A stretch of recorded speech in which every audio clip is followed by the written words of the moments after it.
사람들이 이 땅을 살아가면서 가장 원하는 것들이 있다면 그것은 안정된 삶을 원할 것입니다. 하지만 우리의 삶은 언제나 불안하고 걱정스럽고 늘 조마조마합니다. 그것이 현실이고 또 정상이기도 합니다. 만사가 다 괜찮을 수는 없고 오히려 만사가 다 괜찮고 만사가 다 안정적이고 그런 삶은 정상이기보다는 오히려 비정상에 가까울 것이다 라고 말할 수 있을 것입니다. 오늘 우리가 함께 살펴볼 때 하나님께서 일하시는 방법, 즉 우리의 삶이 안정적이지 못하고 늘 비정상적인 것 같은 삶을 살아가는 이유는 하나님의 일하시는 방법과 우리의 기대가 다르기 때문에 그럴 것입니다. 우리의 삶은 언제나 살아갈 때에 이게 뭔가 싶죠. 이것이 불안이죠. 현대인들이 가지고 있는 많은 병들의 가장 근본적인 원인은 바로 이런 불안과 연관되어 있다고 할 수 있을 것입니다. 이런 불안이 왜 우리에게 있을까요? 그것은 내가 미래를 알지 못해서 내일을 알지 못하기 때문에 불안한 것은 아닙니다. 사실 우리의 불안은요 언제나 지나간 일들 때문이에요. 예전에 내가 이런 일이 있었는데, 예전에 저런 일이 있었는데, 누군가가 이런 일이 있었다고 그러는데, 이게 우리에게 불안이거든요. 우리가 백신을 맞아도 그렇잖아요. 우리가 백신을 맞는 것들에 대하여서 두려워하는 분들이 계세요. 근데 왜 두려워하죠? 그걸로 인해서 어떤 부작용이 있었기 때문이거든요. 그래서 우리가 불안한 거예요. 내일이 불안한 게 아니라는 겁니다. 이런 불안한 삶을 살아가는 것이 우리들입니다.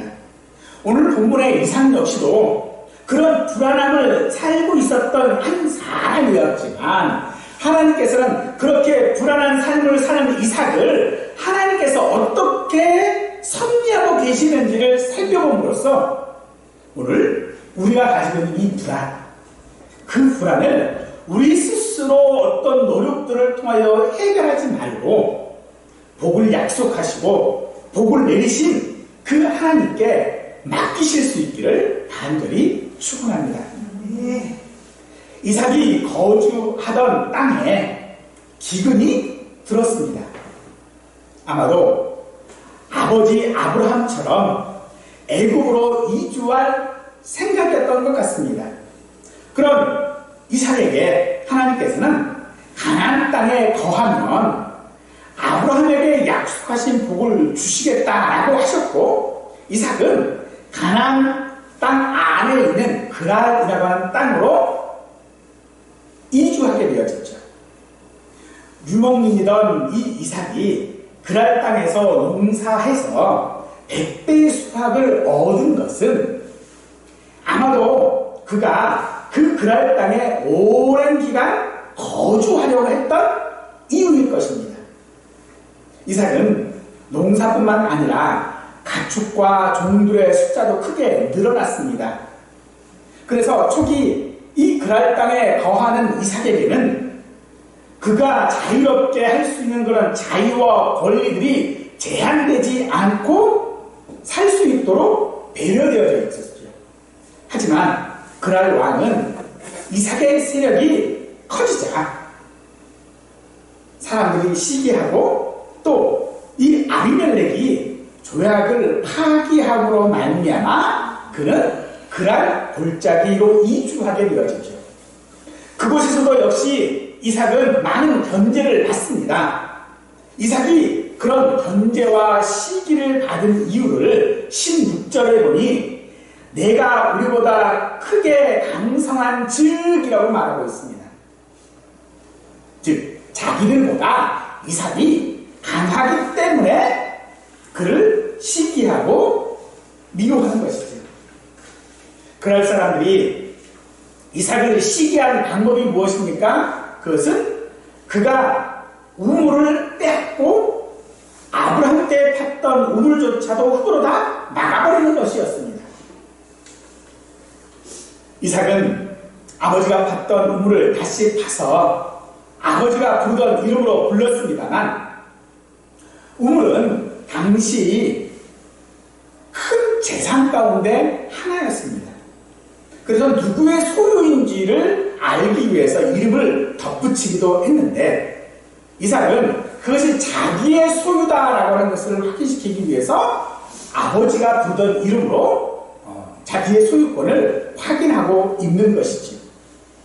그 후에 역시 그날의 목자들과 이삭의 종들 사이에 이 새로 판 우물들에 대한 다툼들이 계속해서 생기게 되어지므로 결국 이삭은 다시 브엘세바로 이주하게 되어지죠. 브엘세바로 이주한 이삭에게 그랄 왕 아비멜렉이 군대 장관인 빌볼과 함께 올라와서 상호 불가침 조약을 맺게 되어집니다. 하나님께서는 이삭의 이런 불안한 그날에서의 삶이 아니라 브엘세바로 옮기고 이주하게 하심으로써 그곳에서 더욱더 그 불안한 삶을 청산할 수 있도록 하셨다라고 하는 것이 오늘 우리가 읽은 창세기 26장의 내용들입니다. 그러면 이삭은 어떤 불안을 가지고 살았을까요? 이삭이 가지고 있었던 첫 번째 불안은요, 기근입니다. 기근은 굶는 것을 말하는 거거든요. 먹지 못하는 것. 이 기근이 있으면 사실은요, 삶의 터전 자체가 흔들릴 수밖에 없는 것이죠. 그래서 이삭도 그 기근으로 삶의 터전을 옮겼는데 그 옮긴 곳이 그랄이라고 하는 곳입니다. 그래서 그 그랄에 정착하기 위해서 그는 거짓말을 합니다. 그러나 하나님께서는요, 그 불안한 요소들을 변화시키심으로써 이삭이 그랄에 이주를 할 수 있도록 만드시죠.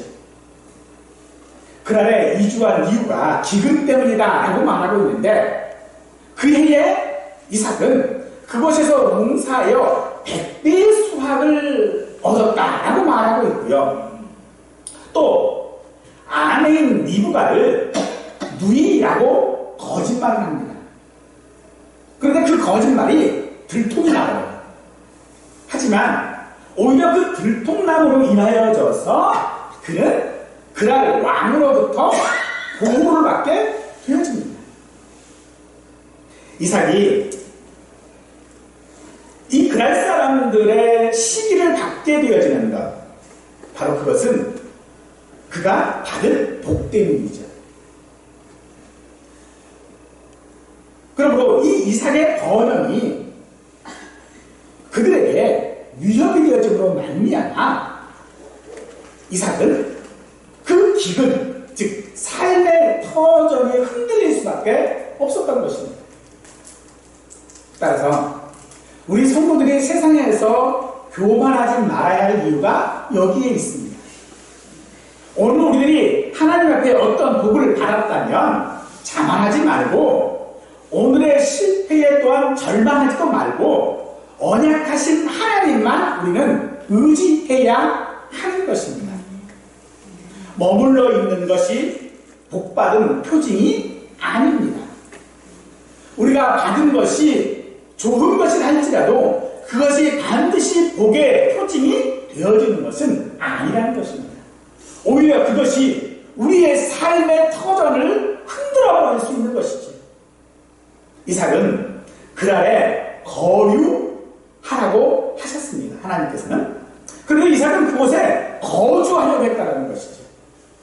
거주하기에 그는 아내를 누이라고 속이는 죄를 범하게 되어지므로 결국 거주의 결과가 무엇입니까? 그것에 거주하기 위해서 기근을 피하여 거주하여 삶의 안정을 얻고자 했던 그가 결국은 그것으로 인하여서 불안한 삶을 살 수밖에 없게 된 것이죠.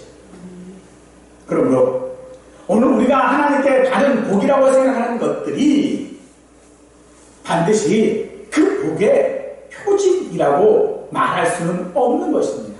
또한 그것들이 우리를 안전까지 보장해 주는 것도 아니라는 것입니다.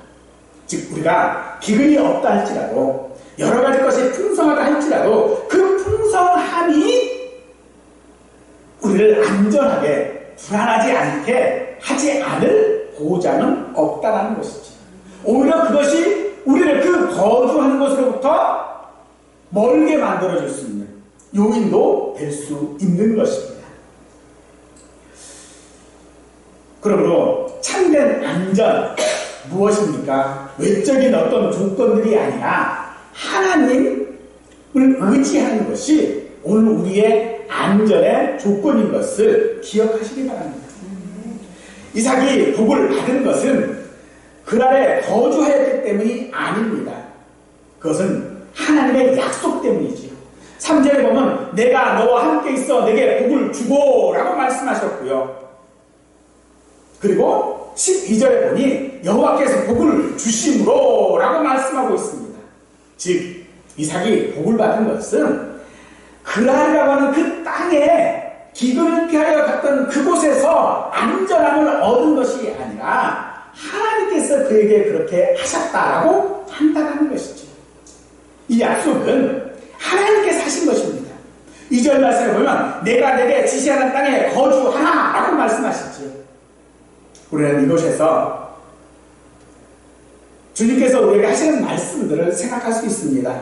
히브리서 10장 23절 말씀에 보면 약속하신 일은 믿으시니 우리가 믿는 도리의 소망을 움직이지 말고 굳게 잡으라라고 했던 이 바울의 말처럼 하나님께서는 이삭에게 약속하여 주신 것처럼 오늘 우리에게도 약속하여 주시는데 예수 안에 있으면 내 안에 있으면 이라고 말씀하신 예수님처럼 오늘 우리가 예수님 안에 있을 때에 복받는 자인 것을 믿으시고 또 그렇게 살아가실 수 있기를 원합니다.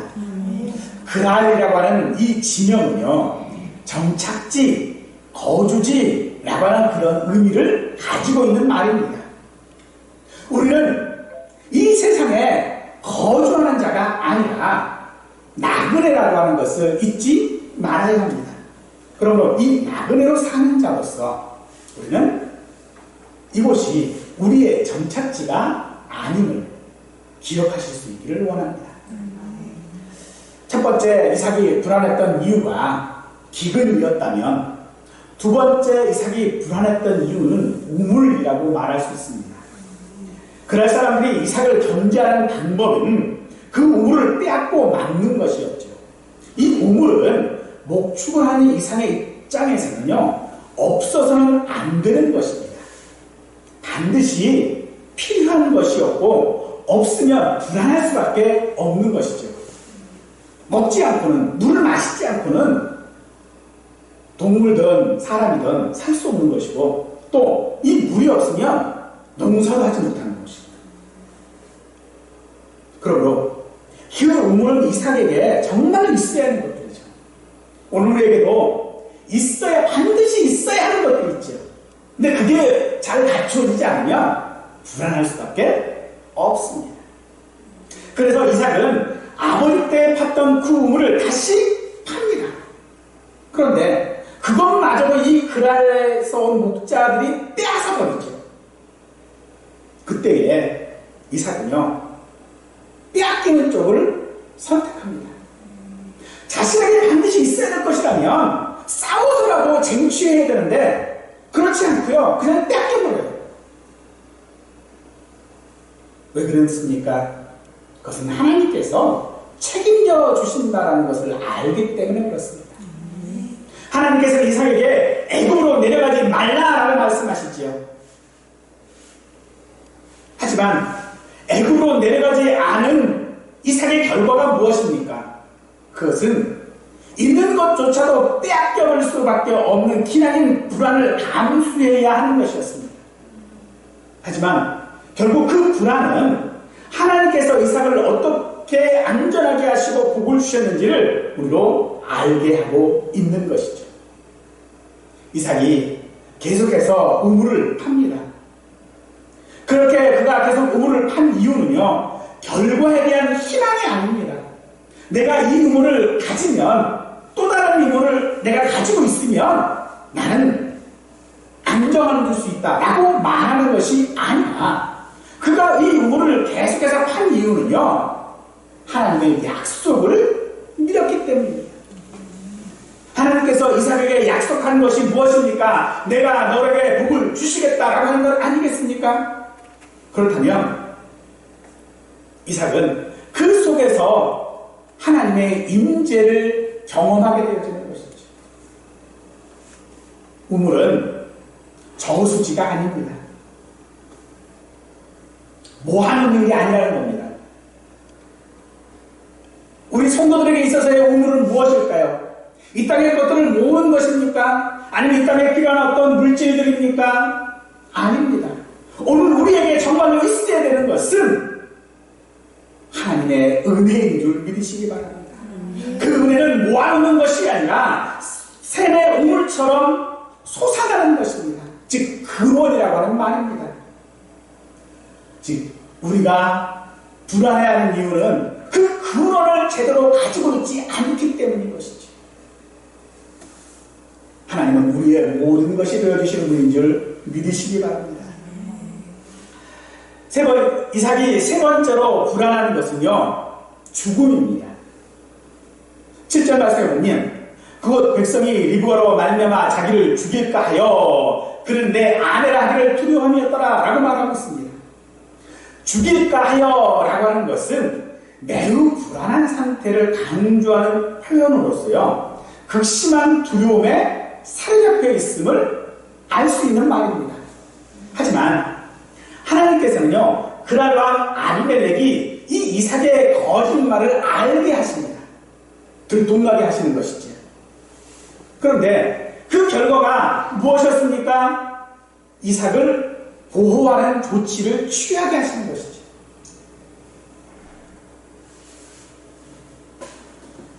그러므로 이삭이 안전할 수 있었던 가장 큰 이유는 바로 하나님께 있는 것입니다. 당신의 언약 백성의 생명과 순교를 보존하시고 그 하나님의 거룩하신 역사 가운데서 개입하심으로 말미암아 이삭의 생명을 보호하고 계시는 것입니다. 사랑하는 성도 여러분, 하나님은 오늘도 우리를 사랑하심으로 우리를 안전히 보존하시고 영생의 길로 인도하시는 위하여서 졸지도 아니하시고 주무시지도 아니하시며 보호하시는 줄 믿으시기 바랍니다. 또 아비멜렉이 브엘세바로 이주한 이삭을 찾아오죠. 29절에 보니 너는 우리를 해하지 말라라고 말하고 있어요. 너는 우리를 해하지 말라. 오히려 이삭이 아비멜렉에 의하여 죽을까 염려해야 하는데 반대로 이 아비멜렉이 그렇게 말하고 있어요. 아비멜렉이 그렇게 말한 이유가 무엇입니까? 하나님께서 이삭과 함께 하심을 보았기 때문입니다. 아무리 잃고 빼앗겨도 다시 채워지는 그 이삭의 삶의 배후에 하나님이 계심을 그가 보았다는 것입니다. 하나님이 함께 하시면 그 어떤 상황도 당해낼 수 없는 것이지요. 아비멜렉은 자기 땅에 이주한 이삭을 보호해 줬습니다. 그러나 이제 자기보다 강해지자 오히려 그를 두려워하고 있는 것이죠. 이 두려워하고 있는 이 것들을 보면 출애굽기 1장에 보면 이 모세가 바로가 모세에게 혹은 이스라엘 백성들에게 가졌던 마음입니다. 이스라엘 자손은 생육하고 그러나 번성하고 매우 강하여 온 땅에 가득하게 되었다라고 말하고 있는 것이죠. 이삭이 그 아래 거주할 때에 안정적인 삶은 아니었습니다. 아내를 누이라고 해야만 했습니다. 그런데 지금 이삭은 그날 왕 앞에서 당당해요. 그리고 오히려 그를 위하여 잔치를 베풀고 있어요. 어떻게 자기를 죽일 것 같은 그런 사람에게서 이런 안전을 얻을 수 있습니까? 이삭이 그렇게 한 것이 아니라 이삭이 거부가 되어졌고 이삭이 하는 일들마다 잘 되었기 때문이 아니라 하나님께서 이삭과 함께함을 보았기 때문입니다. 그러므로 우리가 세상 가운데서 죽음을 두려워하지 말아야 할 이유도 여기에 있습니다. 내게 있는 것이 없다 할지라도 내가 생명의 두려움을 느낀다 할지라도 하나님이 나와 함께 하시면 세상은 우리를 건들 수 없고 오히려 세상이 우리에게와 화목하자고 이야기할 수밖에 없다는 것이지. 여러분, 오늘 이삭이 가지고 있었던 이 세 가지의 불안, 기근, 그리고 죽음, 그리고 우물. 이 세 가지의 불안은 결국은 이삭이 그것들을 비워냄으로써 빼앗겨버리고 양보하고 얻게 함으로써 오히려 채워졌던 것들을 볼 수 있습니다. 그게 우리의 불안한 삶을 제거할 수 있는 방법이라는 것이죠. 하지만 사람은요, 본질적으로 그런 행동을 하는 것이 불가능합니다. 오히려 사람들은 불안하면 있는 척, 담대한 척, 이렇게 척하지. 그럼 더 불안한 게 뭐냐면 척하는 자기를 자기가 너무 잘 알고 있다는 거예요. 그게 더 불안한 거예요. 없는데 있는 척. 근데 내가 없는 걸 알거든요. 그러니까 더 불안해요.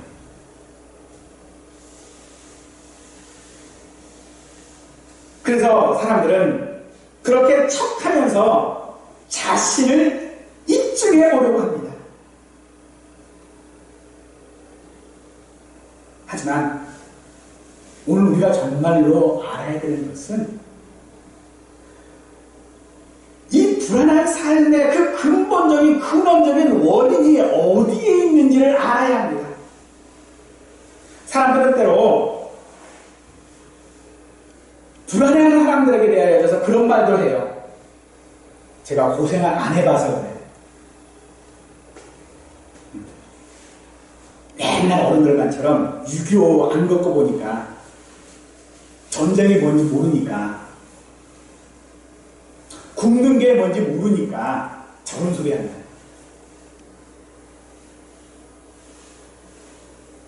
그래서 그들을 향하여 비난하고 야단치고 하지. 하지만 정말로 내가 가지고 있는 불안과 저들이 가지고 있는 불안이 같은 것일까요? 사실은 그렇지 않습니다. 같지 않습니다. 형상은 똑같이 보일지는 몰라도 그 불안의 요소는요, 달라요. 그들이 겪는 불안은 어쩌면 우리와 다른 것입니다.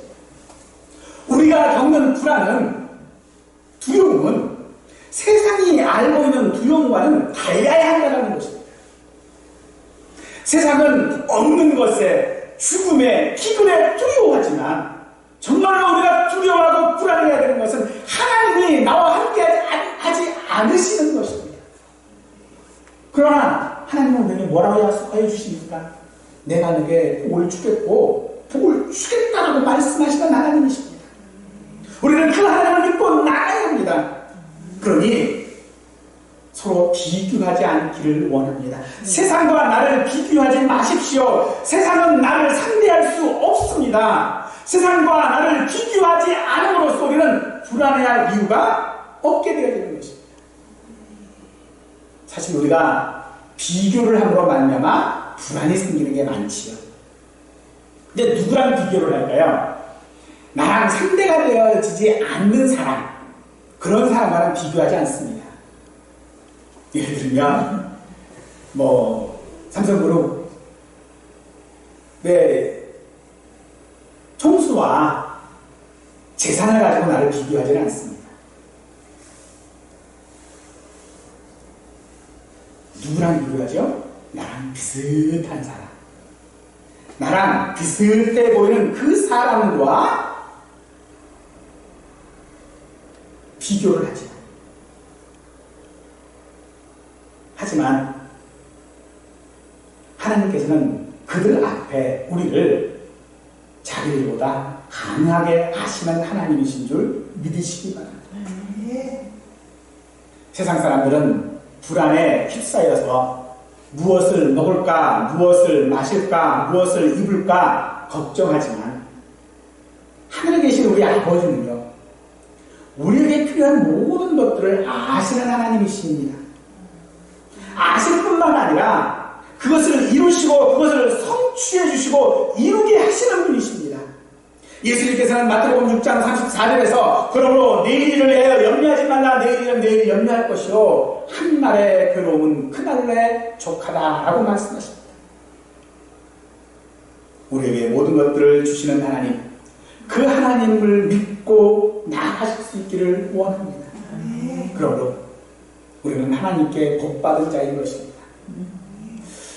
하지만 하나님께서 우리에게 약속하신 그 복이라고 하는 것은 무엇일까요? 그 복은 세상이 말하는 복과는 다른 복입니다. 그 복을 시편 84편에 보면 주의 집에 사는 자가 복받은 자라고 말하고 있습니다. 5절에 보면 그 마음에 시온의 대로가 있는 사람이 복받은 자라고 말하고 있고요. 12절에 보면은요, 주께 의지하는 자가 복받은 자라고 말하고 있습니다. 사랑하는 성도들은 그런 복을 받으시기 원합니다. 세상이 우리에게 부러워하는 복이 아니라, 세상을 부러워하는 그런 복들이 아니라 하나님과 함께 있는, 하나님의 집에 살고 그 마음에 시온에 들어가 있으며 주께 의지하는 자가 복이 있는 그 복을 우리가 받았을 때에 우리는 내일의 불안을 해소할 수 있을 것입니다. 우리의 삶 속에 이게 뭔가 싶은 두려움, 공포, 불안을 하나님께서 어떻게 복으로 바꾸어 주시는지 우리는 이삭을 통해서 살폈습니다. 마음을 좀 놓이려고 기도하고 나면 사실 어떨 때는요, 평안하기보다는 더 불안해요.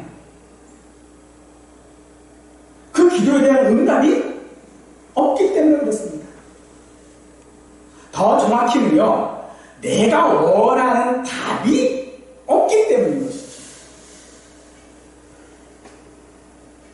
하지만 하나님께서는 우리에게 불안해하지 않기를 원하고 계십니다. 왜냐하면 하나님은 답을 하지 않으시는 것이 아니라 그 답을 실현하시는 과정을 우리가 모르기 때문에 우리가 불안할 수 있습니다.